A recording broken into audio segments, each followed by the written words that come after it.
kitab bizim insanın, ümumiyyətlə bəşər övladının qərar vermə, düşünmə tərzini gücləndirir, ona xidmət edir. Kitab sərgiləri böyük mədəni hadisədir. Həm də bu sərgilər uşaqlarımızın tərbiyəsində ciddi rol oynayır. Bugün biz necə lazımsız qidalardan çəkiniriksə, necə biz orijinal, təbii məhsulları qoruyuruqsa, kitab da o cür qorunmalıdır. Necə başqa məhsullar özlərin aparıb müştərisinə çatdırırlar, kitab da öz müştərisinə çatmalıdır. Bizim naşirlər çalışırlar fast food ədəbiyyatın qabağa versinlər ki, onu tez satıb pul qazansınlar. Özünə hörmət edən yazıcı ondan istifadə eləyirsə, ya onu açıq-aydın deməlidir, ya da ümumiyyətlə eləməməlidir. Necə ki, Avropada etiraf eləyirlər. Biz süni intellektdən istifadə eləmişik bu kitabda. İstəyirsən planşetdən oxu, istəyirsən kağız çapdan oxu, amma kitab oxu.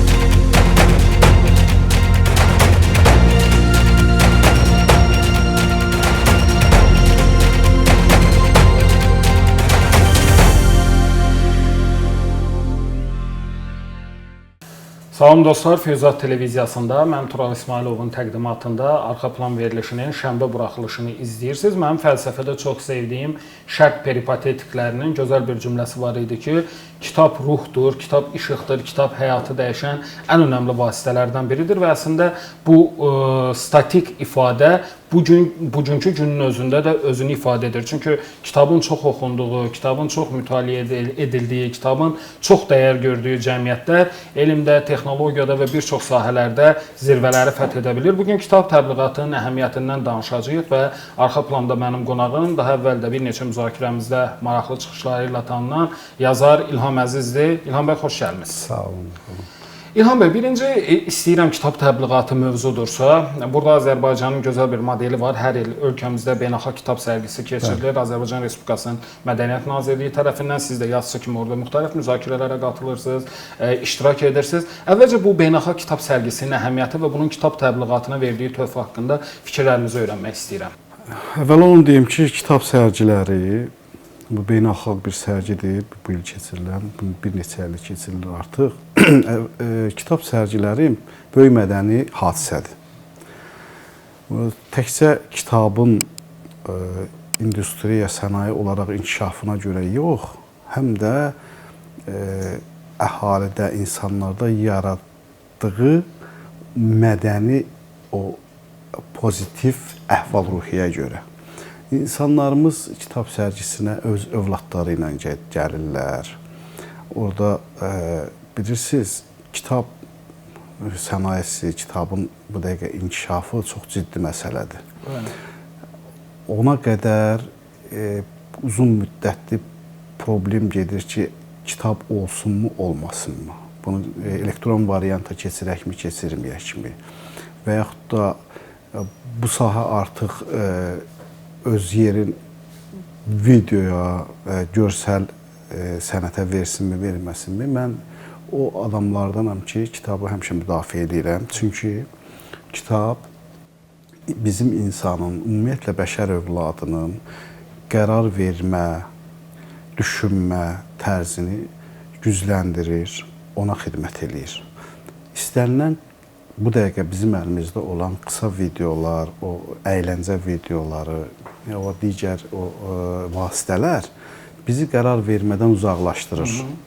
Bizi düşünmə qabiliyyətimizi azaldır. Biz bir istehlakçı olaraq onun arxasına düşürük və bir anda sonra məlum olur ki, biz özümüz qərarlar verməyib. Qərarları o qısa videolardan götürdüyümüz müxtəlif anlara görə veririk.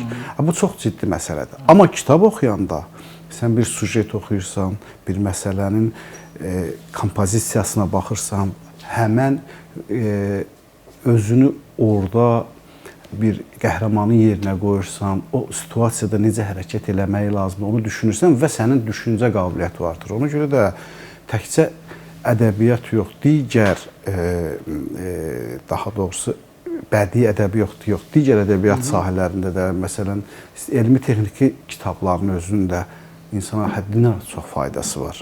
Mən belə başa düşürəm ki, bugün biz necə saxta, lazımsız qidalardan çəkiniriksə, necə biz orijinal, necə deyirlər, təbii məhsulları qoruyuruqsa, kitab da o cür qorunmalıdır.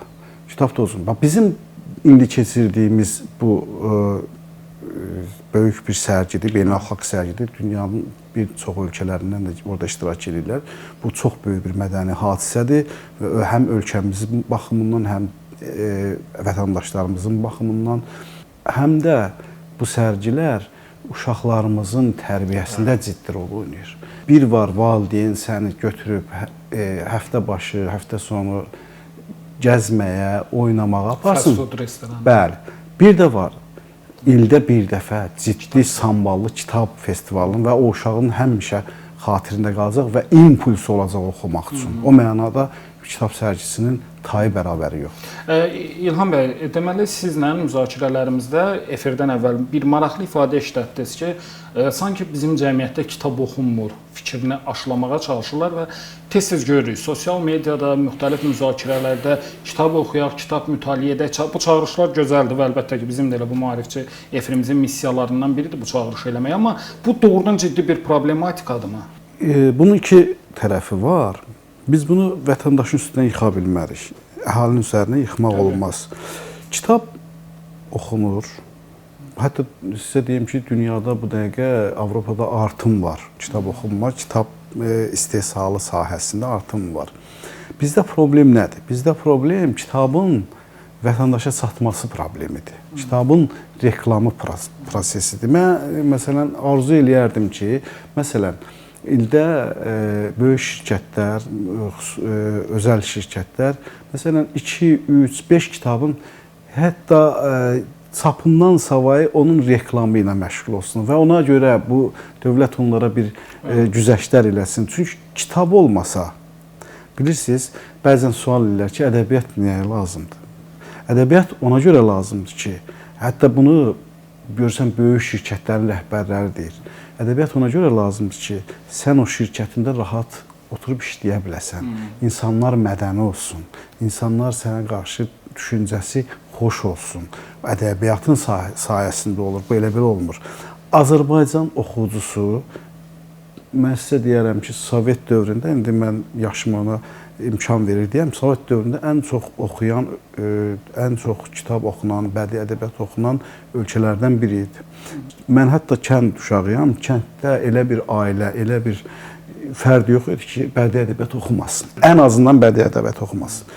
İndi də onu eləyə bilər. Amma biz o istehlakçıya çatmalıyıq. Onun kim eləməlidir? Naşirlər eləməlidir. Naşirlər bu sahədə hələlik tam formalaşmayıblar. Onlar formalaşmalılar, ancaq pul da qazanırlar. Yəni, heç kim deyəməz ki, nəşriyyat sahəsində pul yoxdur. Çox yaxşı pul qazanırlar. Mənə elə gəlir ki, bir dövrdən sonra onlar bu məsələdə artıq geridə olduqlarını görəcəklər. Və onlar necə başqa məhsullar özlərin aparıb müştərisinə çatdırırlar, kitab da öz müştərisinə çatmalıdır. Proses burada. Əslində bu naşirlərin əgər gəlirləri də yaxşıdırsa, bu da bir nüansdır ki, bizdə mütaliə problemi yoxdur. Yəni kitab oxunmur çağırışı real deyil, deyilmi? Bəli, bəli, kitab oxunur. Adicə bir sadə bir şey gətirim, misal gətirim. Məsələn, Ramiz Rövşənin mən hər sərgidə orada panelində iştirak edirəm, görürəm 2000-ə yaxın kitab satılır, 1500 kitab satılır. Bundan artıq bəli. Yəni bəlkə də Ramiz Rövşən kimi yazıçılarımız, şairlərimiz və yaxud da başqa elm sahiblərimiz bəlkə də ildə 5 dəfə keçirsələr o paneli, 5 dəfə də elə satacaqlar. Bunu alan da Azərbaycan vətəndaşıdır. Başqa yerdən gəlib almırlar ki. Sadəcə bizim naşirlər çalışırlar fast food ədəbiyyatın qabağa versinlər ki, onu tez satıb pul qazansınlar. Ciddi ədəbiyyata biraz narahatdılar, qorxurlar. Mən onlara əmin edirəm ki, Azərbaycan dövlətinin vətəndaşları təhsil artır, xarici dili öyrənirlər, dünyanı yaxşı tanıyırlar və onlara ciddi ədəbiyyat vermək lazımdır. O ciddi ədəbiyyatda alacaqlar. Heç şübhələri olmasın. Maraqlı bir ifadə işlətdiniz, bu fast food ədəbiyyatı. Fast food ədəbiyyatı deyəndə nə nəzərdə tutulur? Fast food ədəbiyyatı. Bax, dünən bizim gözəl alimimiz, şair, esseyist İsmət Rüstəmovun bir tərcüməsi çıxdı, mən onu oxudum. Deməli, Lyosanın bir essesin, mədəniyyət barədə bir essesin tərcümə eləmişdi. Çox samballı bir essedir. Orada deyir ki, bizim artıq klassik mənada başa düşdüyümüz mədəniyyətin xarabalıqları qalıb. Bu çox ciddi məsələdir. Xarabalıqlar qalıb. Niyə? Çünki klassik mənada başa düşdüyümüz mədəniyyət öz yerin gündəlik əyləncə mədəniyyətinə verir. Ona ruslar adına razı deyir, bir dəfəlik. O fast fooddur. Sən onu baxdın, güldün, yadından çıxdı. Bir də var ki, mədəniyyətin elə sahələri var ki, sənin gələcək həyatında rol oynayır. İstər uşaqların tərbiyəsində, istər gənclərin tərbiyəsində, istər də yaşlı adamların cəmiyyətə və dövlətə olan münasibətində. Ciddi ədəbiyyat, sən bunu dövlət üçün çox vacibdir. Niyə? Ciddi ədəbiyyat həm də milli adəti, milli ənənəni, milli psixologiyanı formalaşdırır, yeni bir pilliyə qaldırır. Ciddi ədəbiyyat vətən sevgisi aşılayır, ciddi ədəbiyyat torpaq sevgisi aşılayır, ciddi ədəbiyyat söz azadlığını aşılayır, ciddi ədəbiyyat qanunu aşılayır. Sən qanuna tabe olmaq var, bu dövlətçilik baxımından çox ciddi məsələdir. Necə bir əsgər gedib əlində silah dövlətin qoruyursa, ədəbiyyat da o cümlədən əlində silah, o kitabı da onun silahı, onun yazısıdır. O cümlədən mədəniyyəti qoruyur və dövlətin iki tərəfi var. Bir maddi tərəfi var, bir mənəvi tərəfi. Mənəvi tərəfində əsgəri yazıcıdır, şairdir, elm adamıdır. Bu mənada.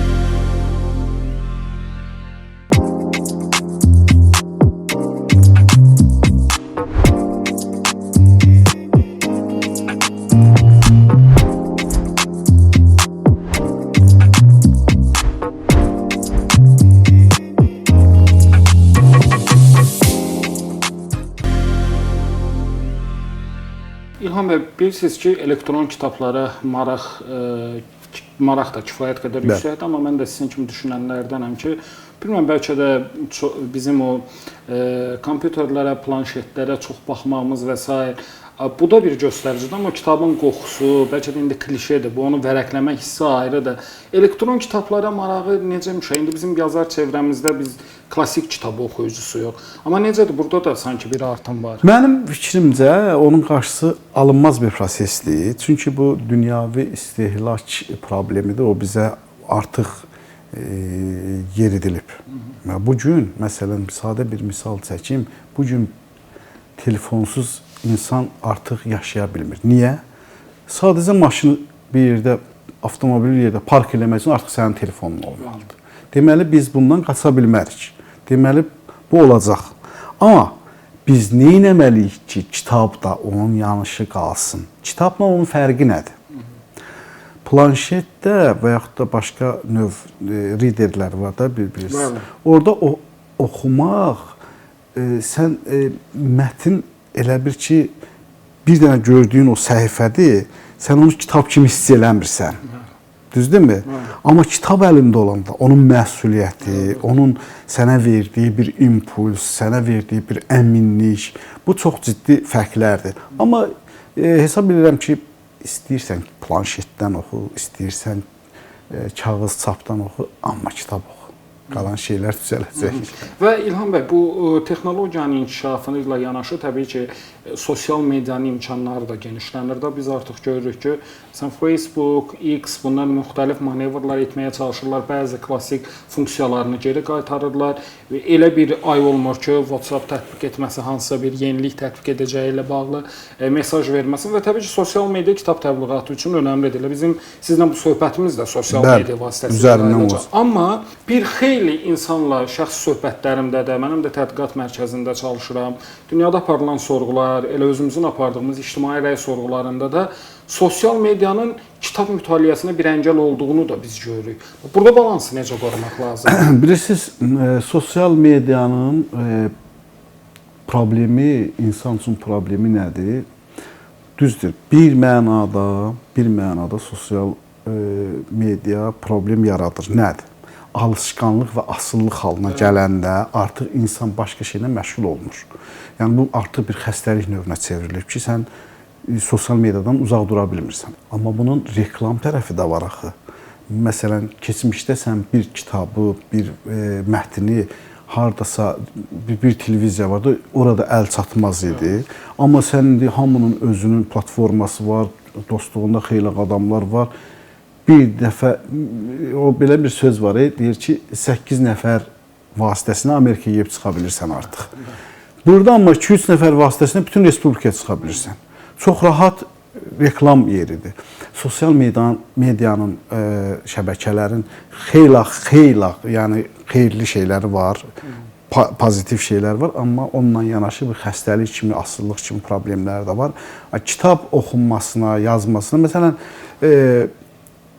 belə bir, mən özüm son vaxtda bir roman yazdım. Qısa müddət demək olmaz, bir 3 il artıq davam edirdi. Mən bu vaxtlarda sosial mediadan da çəkilməmişəm. Yəni o mənə elə təsir eləyə bilmədi.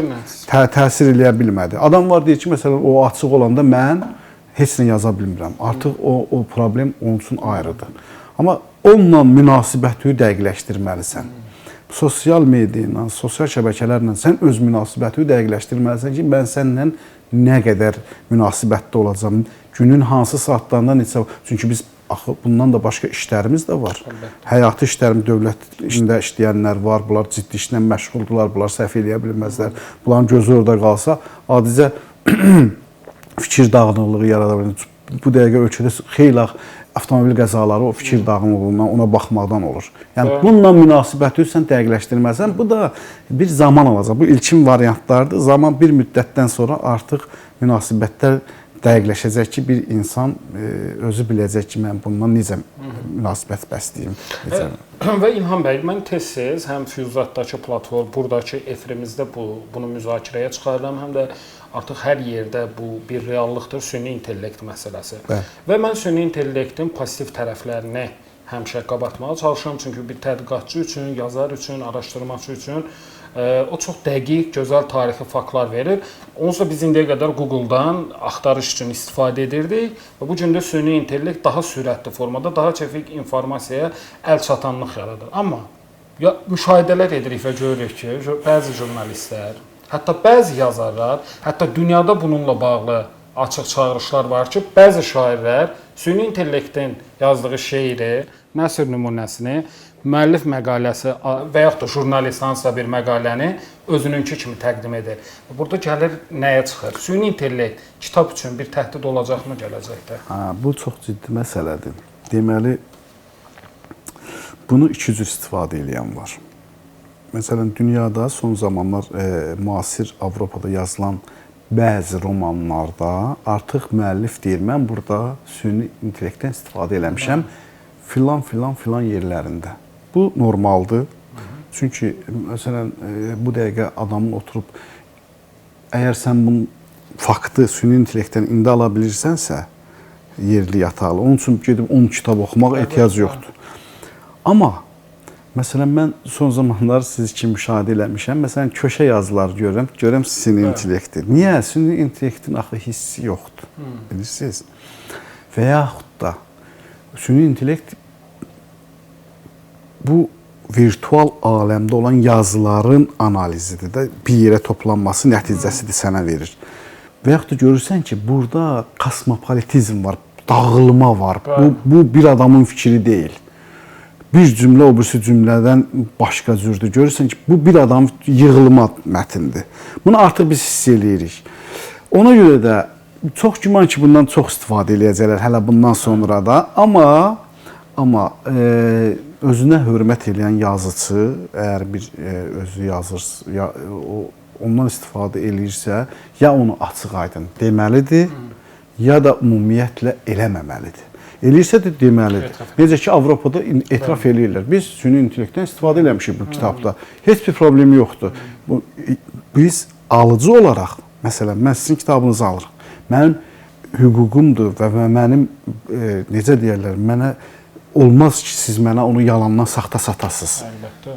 sizin fikriniz deyilsə, sizin bunu məsləhətmağınız düzgün deyil. Ona görə də bəzi ölkələrdə artıq süni intellekt nazirlikləri yaradılır. Yəqin ki, bizdə də bununla bağlı bir... Cənab Prezidentin bir sərəncamı oldu da bununla bağlı Azərbaycanın süni intellekt strategiyasından. Çox güman ki, burada da bu şeylərə nəzarət edən, bu şeyləri daha doğrusu dövlət, bu sahədə dövlət siyasətini həyata keçirdən bir qurum olacaq. Çünki bu gələcəyin bir qurumudur.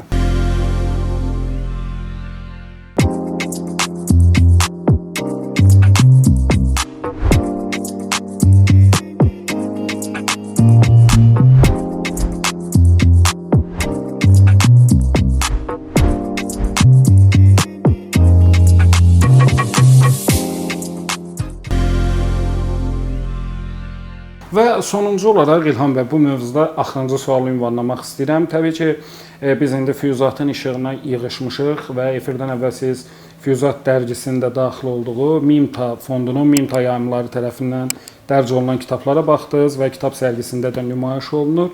Biz bəzən keyfiyyətsiz, o siz fast food ədəbiyyatı dediniz, amma bir çox hallarda çox keyfiyyətsiz, tələsik, kommersiya məqsədli, sırf satış məqsədli kitabların dərc edildiyini görürük. Və bu oxucu ilə manipulyasiya eləmək kimi bir şey olur və material da çox keyfiyyətsiz olur, vərəqlər qopur yerindən, ümumiyyətlə ciddi ədəbiyyat olmur. Bəzən olur ki, məsələn, alırsan, baxırsan görək niyə çıxıb da bu insanlara həyat qaydalarını aşılamaqla bağlı məsləhətlər verilməsə. Hörmət edirəm, dünyanın hər yerində təbii ki, o tip ədəbiyyat var, kitablar var, amma onu o qədər sürətli şəkildə və çox kobud tərcümə xətaları, orfoqrafik səhvlərlə bir yazıçı kimi mövqeyiniz necədir? İstəyirəm elə bununla da yekunlaşdıraq. Valla mən sizin nəşrləri baxdım. Burada bu kitab ümumiyyətlə mənə çox şad oldum bu kitabın çıxmasına. Diriliş jurnalı 1914-16-cı ildə çıxmış. Bunu hamısını yığmışsınız bir yerə, çox gözəl formada, həm nəfis tərtibatla. Digər nəşrlərinizi də mən görmüşəm. İstəyir ədəbiyyat sahəsində, istəyir publisistika sahəsində çox gözəl nəşrlər var. Mimtanı mən sərgilərdə də izləyirəm həmişə. Qaldı keyfiyyətsiz, ümumiyyətlə o lazımsız kitabların çapı. O adamlar həmişə olub, həmişə olacaq. Amma bizim təhsil, bizim o təbliğat elə olmalıdır ki, artıq oxucu gəlib o kitablara yaxınlaşmasın. Biz təhsildən, orta məktəb təhsilindən bu işin oradan qurmalıyıq ki, gəlib böyük bir yaşa çatanda gedib o keyfiyyətsiz, mənasız şeylər almasınlar. Mən bayaq da baxdım, mən sizə bu Mimta yayınlarına baxdım. Uğur diləyirəm. Çox gözəldir, çox xoşuma gəldi. Hətta mən bu qədər kitabın olduğunu da bilmirdim. Böyük bir stenddir. Mən bütün o oxucuları da dəvət edirəm ki, Mimtanın stendinə yaxınlaşsınlar. Çox vacib kitablar var orada. Təşəkkür edirəm İlham bəy, çox sağ olun. Təşəkkür edirəm, sağ olun. Xatırladım ki, Arxa Planın şənbə buraxılışında bu dəfə qonağımız yazıçı İlham Əziz idi. Biz kitab təbliğatı və kitabın əhəmiyyətindən danışdıq və hər bir halda mən hesab edirəm ki, hansı peşədə olmağımızdan asılı olmayaraq kitab mütaliəsi, kitab təbliğatı ilə bağlı biz bunu həm də bir insani məsuliyyət kimi qəbul etməliyik. Çünki ətrafımızda nə qədər çox kitab oxuyan insanlar olarsa, necə ki, kitab biz deyirik, işığın təcəssümüdür, işıqlı insanların da sayı çox olar. Sağ olun, salamat qalın.